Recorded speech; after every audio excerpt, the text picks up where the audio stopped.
ہرقل شاہ روم نے قریش کے قافلے میں ایک آدمی بلانے کو بھیجا، اور اس وقت یہ لوگ تجارت کے لیے ملک شام گئے ہوئے تھے، اور یہ وہ زمانہ تھا جب رسول اللہ صلی اللہ علیہ وسلم نے قریش اور ابو سفیان سے ایک وقتی عہد کیا ہوا تھا۔ جب ابو سفیان اور دوسرے لوگ ہرقل کے پاس ایلیا پہنچے جہاں ہرقل نے دربار طلب کیا تھا، اس کے گرد روم کے بڑے بڑے لوگ، علماء، وزراء و امراء بیٹھے ہوئے تھے۔ ہرقل نے ان کو اور اپنے ترجمان کو بلوایا، پھر ان سے پوچھا کہ تم میں سے کون شخص مدعی رسالت کا زیادہ قریبی عزیز ہے؟ ابو سفیان کہتے ہیں کہ میں بول اٹھا کہ میں اس کا سب سے زیادہ قریبی رشتہ دار ہوں۔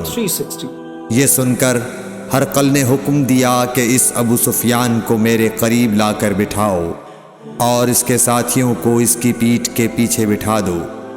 پھر اپنے ترجمان سے کہا کہ ان لوگوں سے کہہ دو کہ میں ابو سفیان سے اس شخص یعنی محمد صلی اللہ علیہ وسلم کے حالات پوچھتا ہوں، اگر یہ مجھ سے کسی بات میں جھوٹ بول دے تو تم اس کا جھوٹ ظاہر کر دینا۔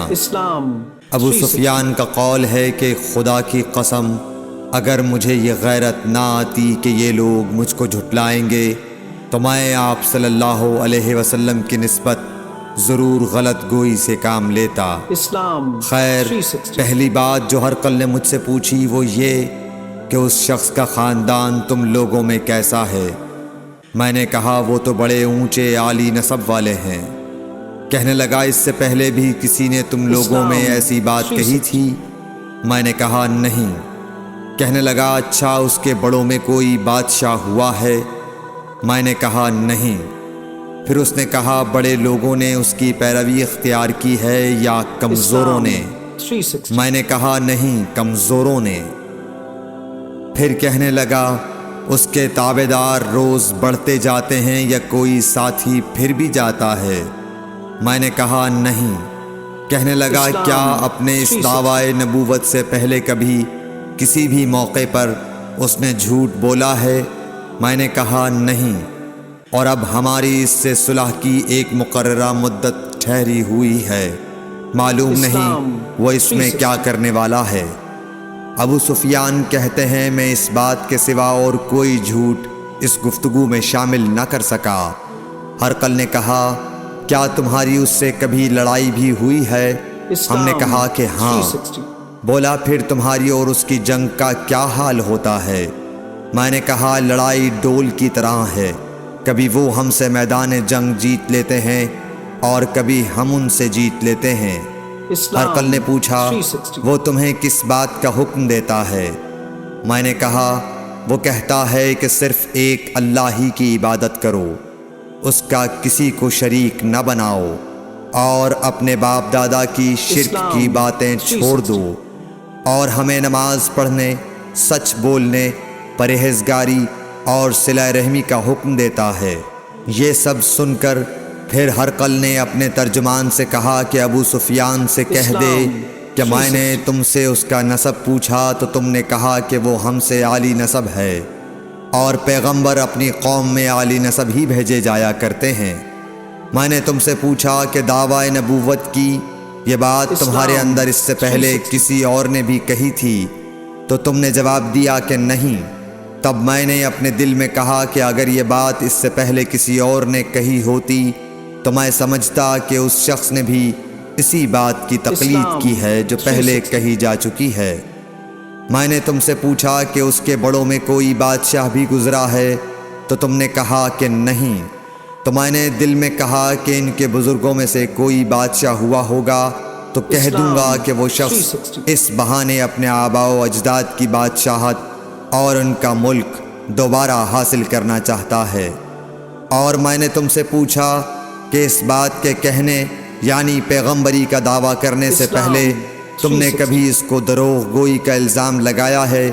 تم نے کہا کہ نہیں۔ تو میں نے سمجھ لیا کہ جو شخص آدمیوں کے ساتھ دروغ گوئی سے بچے وہ اللہ کے بارے میں کیسے جھوٹی بات کہہ سکتا ہے؟ اسلام۔ اور میں نے تم سے پوچھا کہ بڑے لوگ اس کے پیرو ہوتے ہیں یا کمزور آدمی؟ تم نے کہا کمزوروں نے اس کی اتباع کی ہے، تو دراصل یہی لوگ پیغمبروں کے متبعین ہوتے ہیں۔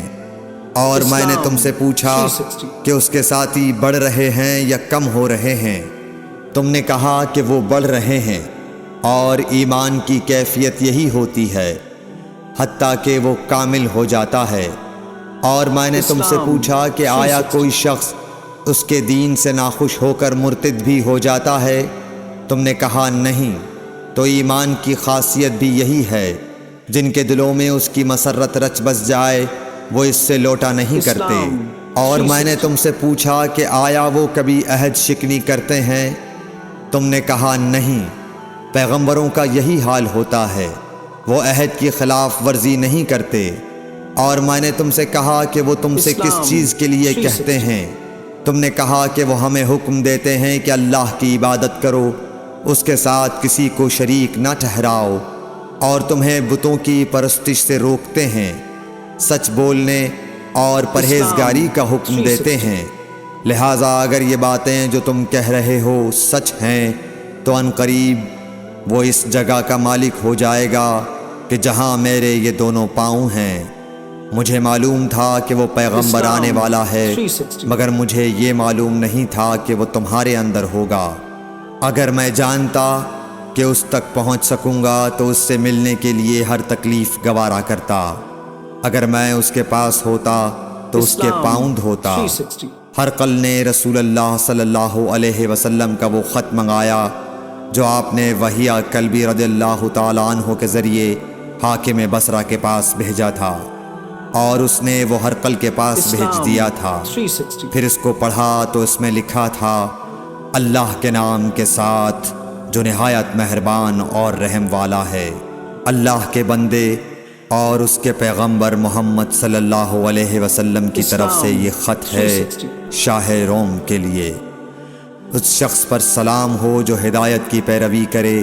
اس کے بعد میں آپ کے سامنے دعوت اسلام پیش کرتا ہوں۔ اگر آپ اسلام لے آئیں گے تو دین و دنیا میں سلامتی نصیب ہوگی، اللہ آپ کو دوہرا ثواب دے گا۔ اور اگر آپ میری دعوت سے روگردانی کریں گے تو آپ کی رعایا کا گناہ بھی آپ ہی پر ہوگا۔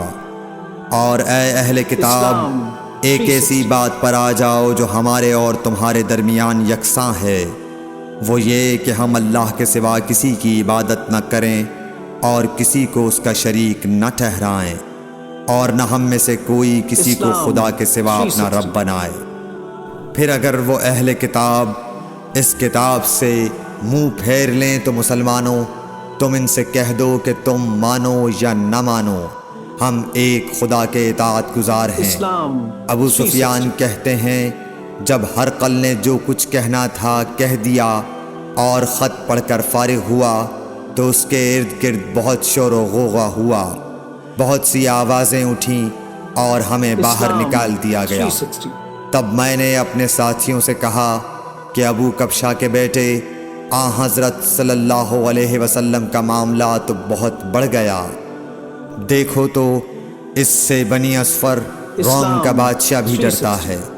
مجھے اس وقت سے اس بات کا یقین ہو گیا کہ حضور صلی اللہ علیہ وسلم ان قریب غالب ہو کر رہیں گے، حتیٰ کہ اللہ نے مجھے مسلمان کر دیا۔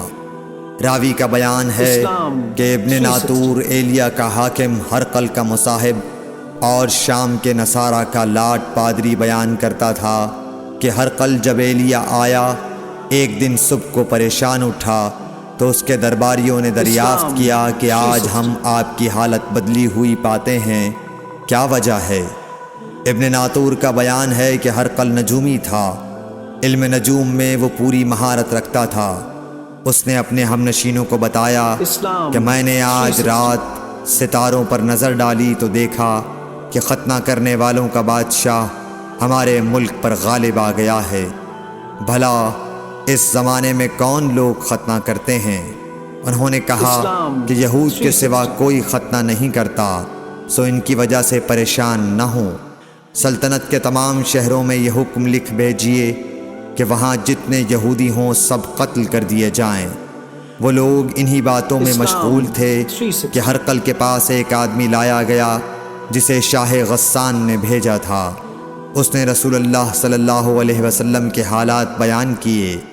جب ہرقل نے سارے حالات سن لیے تو کہا کہ جا کر دیکھو وہ ختنہ کیے ہوئے ہے یا نہیں۔ انہوں نے اسے دیکھا تو بتلایا کہ وہ ختنہ کیا ہوا ہے۔ ہرقل نے جب اس شخص سے عرب کے بارے میں پوچھا تو اس نے بتلایا کہ وہ ختنہ کرتے ہیں۔